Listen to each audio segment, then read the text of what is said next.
Jessica. My name is Ivy. And I will be your host for today's webinar. Our webinar is entitled Lab Incubator Decontamination, Why, When, and How, with our special guest, biotechnology veteran Randy Engler. Welcome, Randy. Randy is the co-founder and COO of Mycoplasma. He is a biotechnology business executive, as I mentioned, with years of global business development, product development, and sales experience in all aspects of the biotechnology industry. Randy's academic training is in microbiology and immunology. He's led commercialization efforts and teams introducing new products and technologies to new markets for companies as diverse as Genzyme Diagnostics to Thermo Fisher. Randy's global experience in research and diagnostic markets, drug delivery, and therapeutic development, combined with his educational accomplishments, gives him a strategic view of all aspects of the biotechnology industry, and he brings capability and vision to Mycoplasma. Before we begin, I'd like to briefly mention a few housekeeping items. We anticipate the presentation will be about 30 minutes, which should leave us with time for questions at the end. Please submit your questions in the Q&A dialog box throughout the presentation. We will go through them at the end. We will also create a transcript of the questions we do answer during the session, as well as those we may not have a chance to address. This transcript will be made available after the webinar. So please note that we're also recording today's session. So if for some reason you do lose connection or can't hear anything clearly, you will have access to the video file to review later. Without further ado, I'm pleased to turn this over to Randy. Thank you very much, Ivy, for that really kind introduction. Welcome to the seminar, the webinar, everybody. Thanks for taking the time to join us. We're going to give a brief introduction, talk about the types of contamination that can appear in a laboratory incubator, how those contaminations get in there. We'll talk about some cleaning and disinfection methods. And at the end, we'll talk about Mycoplasma and how Mycoplasma can help you reduce the number of contaminations that you encounter during your work. I'm going to start by reading this quote from the early days of cell culture. Back in 1973, Don Armstrong said this statement: contamination of cell cultures by bacteria and fungi almost invariably results in ill humor in the laboratory, lasting from hours to days, and one or many discarded cell cultures. Accompanying these two major reactions are the following: soul searching, culturing of all media components, usually in thioglycolate broth alone, scrubbing of the laboratory, tightening of techniques, and no further contamination temporarily because of C or D. So you can see that the issue of contamination in cell culture has been around since the early days of cell culture. And we're going to talk about how to prevent that and how to address it. The types of contamination in your lab, in your incubator that you'll run into are microbiological contaminations. We're talking about bacteria, Mycoplasma, yeast, and fungi, as well as viral contaminations. The last 2 points here, protein contamination and chemical contamination, are not going to be addressed in this presentation. We're strictly talking about living organisms in the classes that are indicated above. We've got our first question. Thank you, Randy. So thank you, Randy, for that quote. We would like to take a quick break here and ask you in the audience to tell us a little bit about your experience with incubator contamination and its effects on your research. So the first question is as follows: Have you had an incubator contamination that made significant impact on research progress or laboratory operations? Yes or no?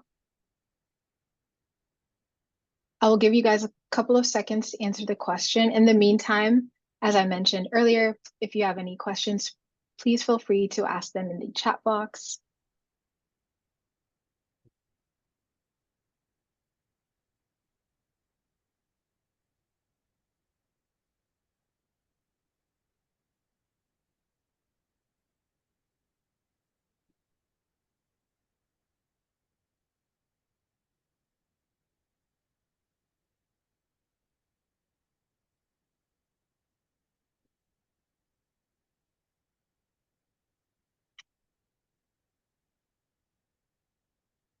Thank you all for answering. I'd like to give the floor back to Randy. Thank you, Ivy.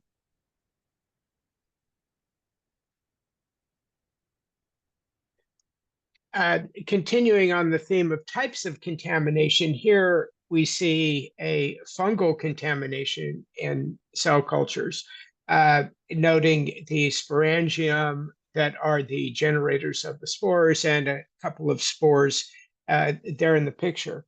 The point of talking about spores here is that a typical compound used to clean and disinfect incubators is alcohol, isopropyl alcohol, or ethanol. And these compounds don't kill fungal spores. So you'll see later on, we talk a little bit about some procedures in disinfecting. And you have to add some sort of spore killing method because alcohol doesn't work. So you can't get away with just spraying and then wiping with alcohol. You have to add either some other compound, a quat or chlorine dioxide or something that is specifically killing the spores. Sorry, I went the wrong way. Lab layout is really important in considering how to prevent laboratory incubator contaminations. And here we see kind of a typical layout of a cell culture facility. And you want to make sure that your incubators are not in a high traffic place or it should be in a closed room, ideally with some positive pressure. But there's a lot of considerations from the very beginning, from the design of the layout of the lab in preventing contaminations. Over 70% of cell culture contaminations are caused by a failure to follow established aseptic technique protocols. And most laboratories have developed their own protocols. And so you start at the very beginning with hand washing. And here's an interesting quote by Dr. Cardosa from Portugal. But it's really important to do good hand washing. And hand washing is much better than using a hand disinfectant at contributing to the prevention of contaminations in incubators. So when we talk about sources of contamination, they can be environmental sources, of course, also material sources. So all key components that come into your laboratory should be tested for the presence of microorganisms. Sometimes you have to do expensive testing like Mycoplasma. You should be buying reagents that are certified to be free of Mycoplasma, one of the more insidious types of laboratory contaminations. But here we also note that simply opening the incubator door will cause air eddies within, right around the incubator, and it will suck in air from the room. So the placement of the incubator in the room and what people are wearing is really important here, because you can see that that you can actually draw things into the incubator.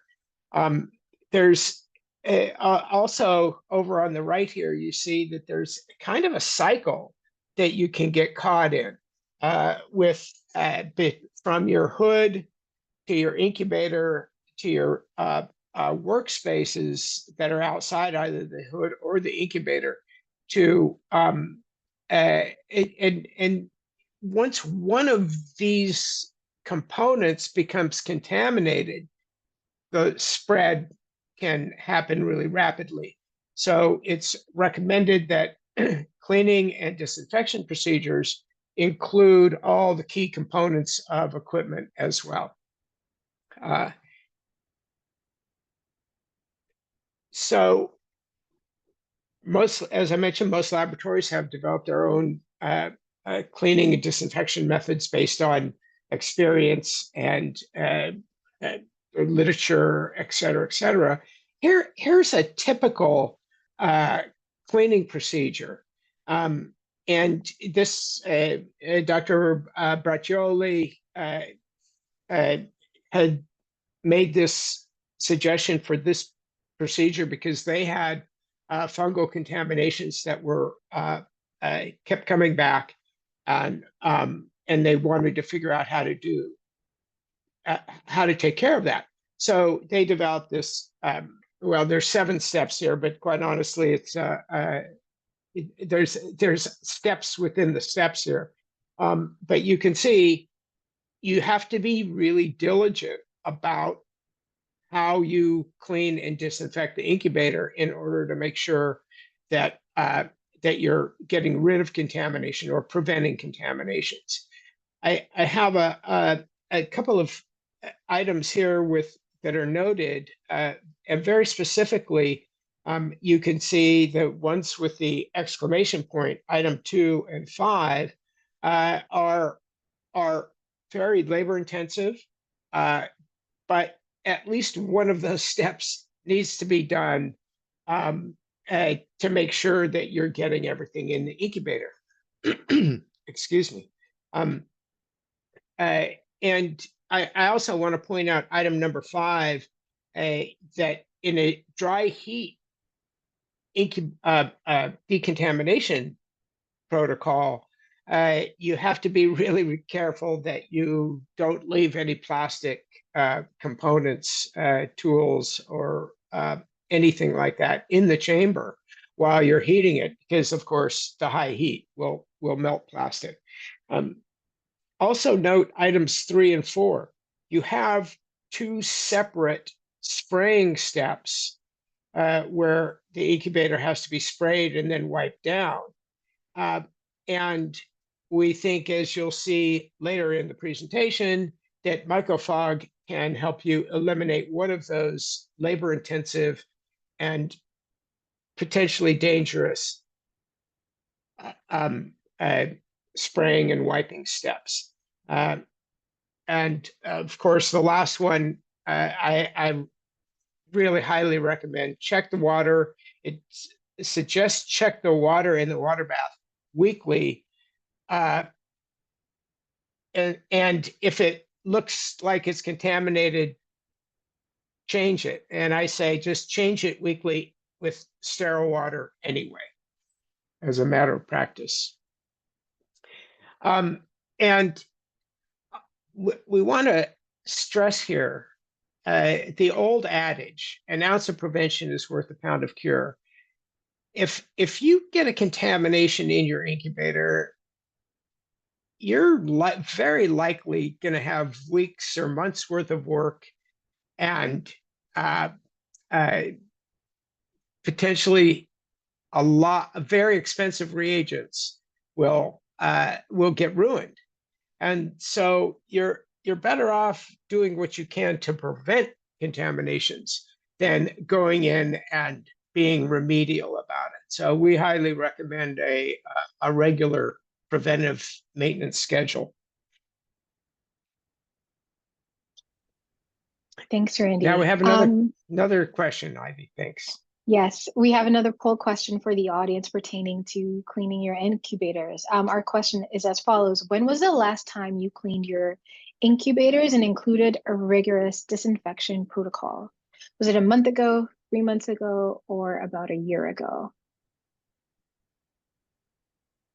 As I give you a couple more seconds to answer the question. Again, if you have any questions whatsoever, feel free to put it in the chat and we will get back to answering them at the end of the presentation.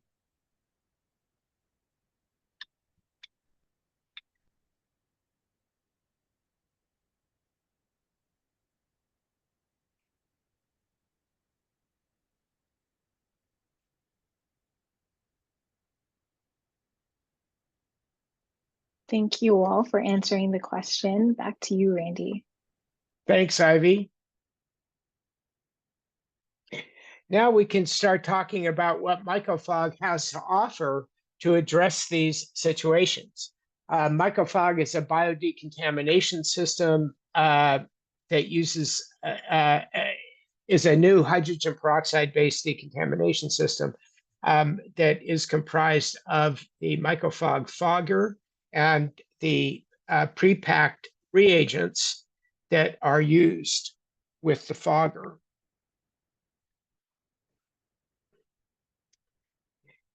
The reagent is dispensed into the incubator, and we have a little video to see here.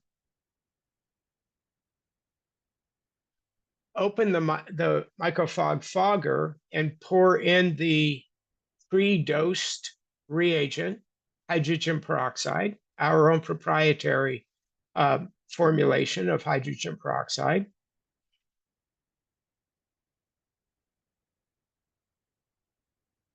Then place the unit in the instrument and press the button, and it starts to dissipate the vapor throughout the chamber. You close the door and you let the unit run for, it stops automatically when it's done, and then you wait some additional time, could be 3 or 4 hours, depending on your particular incubator. And then when you, at the end of that time, you simply open the door, remove the device, and reload the incubator. It is ready to go. There's no residue or additional wiping or cleaning that needs to be done after this step.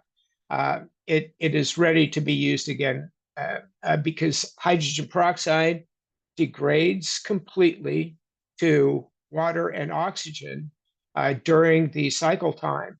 And so there's no residual hydrogen peroxide to worry about. It's all water and oxygen. So we've done efficacy and safety studies, and I'll talk a little bit about the efficacy that we've done. It is industry standard to use what are called biological indicators. And so you can see what I'm talking about when we say biological indicators. There are spores of the organism Geobacillus stereothermophilus included in a disc membrane at the top of this device. And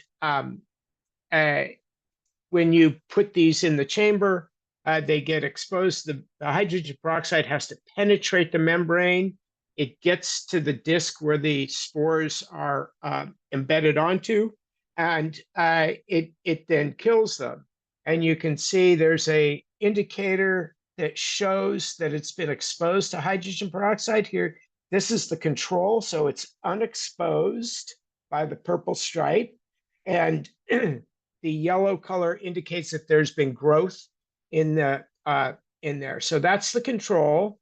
And then the 3 test samples are, you can see here, the green stripe means, yes, it has been exposed to hydrogen peroxide.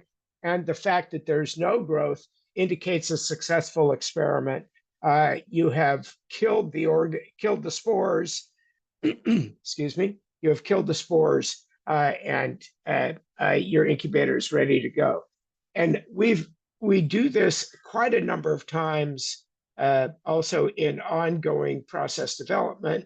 And this cartoon incubator on the left here shows typical placement of these biological indicators throughout the chamber to ensure that that vapor is going into everywhere in the chamber and all the nooks and crannies.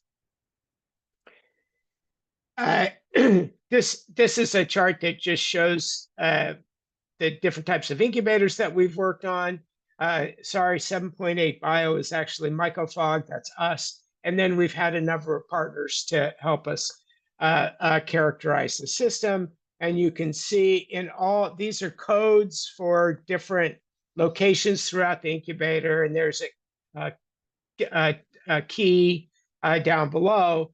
But the takeaway here is that very consistently, no matter where we put those biological indicators, we get killing of the organisms. This C means the center. We always put one in the center behind behind Mycofog to test that particular spot, and we were always successful in the control. So the process has been well validated.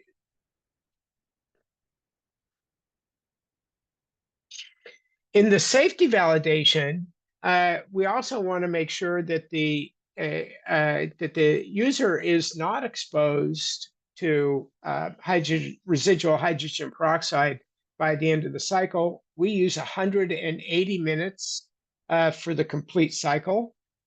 And you can see here that the hydrogen peroxide concentration got up to into the killing range and slowly degrades over the cycle time to 0, so that when you are done with the cycle, you can open the incubator and be confident that you're not being exposed to undue levels of hydrogen peroxide. We've had quite a number of testimonials for customers. I chose one because I like the way that Don phrases things, but people have been able to solve some incubator contamination issues where they were really struggling before, and very specifically, they were running settle plates here, and found that they were consistently able to eliminate any contamination from incubators that had appeared previously.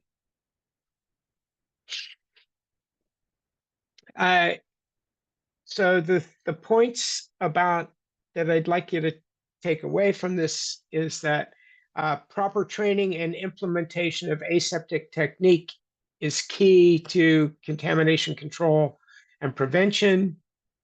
Incubator cleaning and disinfection should be done on a regular basis, and it's done prophylactically. Do it once a month. Don't wait until you have a contamination for the previous discussed reasons.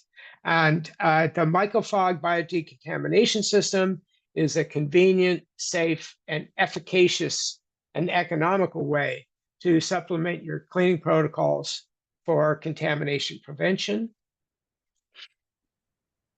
And with that, I say thank you very much for your attention, and we're ready for some questions now. Thank you, Randy, for such an interesting and insightful presentation. I'd like to open the floor for the audience's questions. Our first question for you, Randy, is there any residual antimicrobial activity after the cycle is complete? Good question. No, there's no residual antimicrobial activity. Hydrogen peroxide degrades completely and spontaneously to water and oxygen. When I say spontaneously, that's just the way the reaction goes. There are ways to hasten that degradation from water, that degradation to water and oxygen. But that is why we recommend regular procedures. And you can't, you don't really want to leave as a residue an antimicrobial or a toxic substance, because that may affect the cultures that you then put back into the incubator. So this is one of the reasons that hydrogen peroxide is such a nice way to do this, because it doesn't leave a residue. It does, as I say, require regular use. Thank you, Randy, Randy. I have a question. Ivy, I have a question or a comment for Randy. So, Randy, would you just clarify, you were using the word incubator, but for those people who may have glove boxes or workstations, could you just mention the efficacy of Mycoplasma in those as well, please? Yeah, thank you, Samir. The system, the Mycoplasma system, is designed to be used with any closed system. So that would be, as we've talked about, incubators, but also, as Samir said, glove boxes that are used for sterile procedures. Cell isolators is a common terminology, especially as we see more and more cell therapy development going on. So any closed system that you're using to culture cells and is appropriate for a target for decontamination using microplasma. Yeah, thanks. Thank you, Randy. We have 2 more questions, kind of related, kind of similar. So if you don't mind answering, Sure. first one is, does it work for Mycoplasma, and is hydrogen peroxide, can it be removed? Can it remove Mycoplasma contamination in the incubator? The short answer is yes. It is effective against most Mycoplasma species. Yep. And our last question, how often should one decontaminate their incubator? Well, I usually defer to the laboratory, the specific laboratory procedures for that. We recommend once a month. Depending on how many incubators you have in your lab and what the workload is, that may be too frequent, not frequent enough. But I would say start with once a month, and you'll be able to efficiently prevent lab incubator contaminations. Thank you for answering that. We've reached the end of our session today, and to be respectful of everyone's time, we're going to wrap things up. As mentioned at the start of the webinar, we will be sure to answer any outstanding questions in the written transcript, and we'll work to get this out to you over the next few days. I'd like to thank Randy for his presentation, as well as for taking the time to address your questions. I trust that we have been able to provide you with some relevant information to your studies that you are conducting back at your own labs. If in the few days and weeks to come, you have further questions about the work that was discussed today, or questions about any of our equipment, including Mycoplasma, I encourage you to reach out to us here at Syntica, and we would be happy to discuss further. We would welcome the opportunity to discuss your specific research goals and how any of our equipment could help you move your work forward. Thank you again so much for taking the time out of your day to attend our session. We look forward to seeing you at future Syntica events. Have a great day, everyone. Bye-bye.